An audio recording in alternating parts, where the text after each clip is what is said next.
Hello, as you might have guessed from the thumbnail, I think that Honey Don't was a little bit of a stinky movie. Not quite baby diaper behind a dumpster stinky, but still pretty stinky nonetheless. Anyway, I'll stop beating around the bush and I'll dive headfirst into this bad boy like many of the characters dove headfirst into bush in this movie.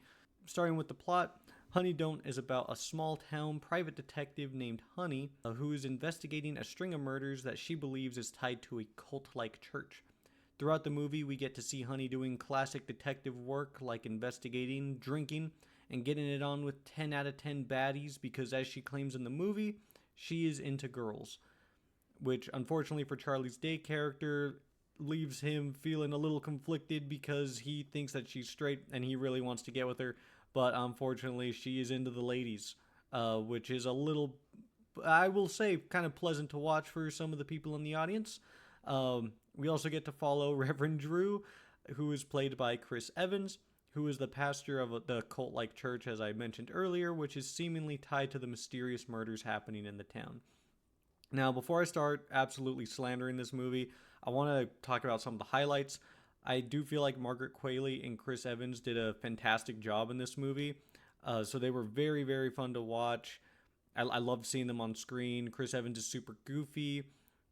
Margaret Qualley was just had a super interesting character in general playing Honey. She was fun to watch. I as an audience member, you really want to see how it plays out. So overall, acting incredible. Even like the side characters like Aubrey Plaza and Charlie Day, they did a great job. They overall really really fun to watch. Another thing I wanted to mention was the cinematography. I thought the visuals, camera work, all that was great. There is a very long beginning credits scene that I think will get a lot of hate for it. I thought it was kind of okay, just because it was enjoyable to watch. I hadn't really seen people do opening credits like that, where they just kind of slap the names of like directors and actors on businesses, so it kind of builds the world at the same time as doing the opening credits. I do think it could have been done a lot better, but from an artistic standpoint, I thought it was pretty neat. Now, I will say, unfortunately, I think the story does not deliver on anything at all. It does not deliver whatsoever, and the twist is kind of a stinker.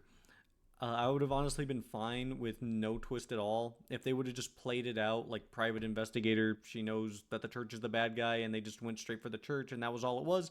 I would have been very happy with that. Instead, we ended up with a twist that I felt like was kind of trash.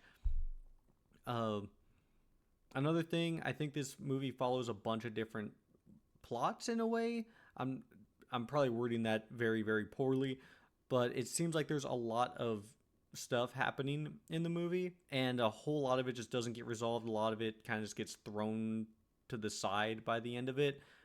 So it feels very unresolved. Like maybe if it was like a short series, it might have been a little bit better just because it seemed like there were so many moving parts and then by the end of it just nothing actually happened.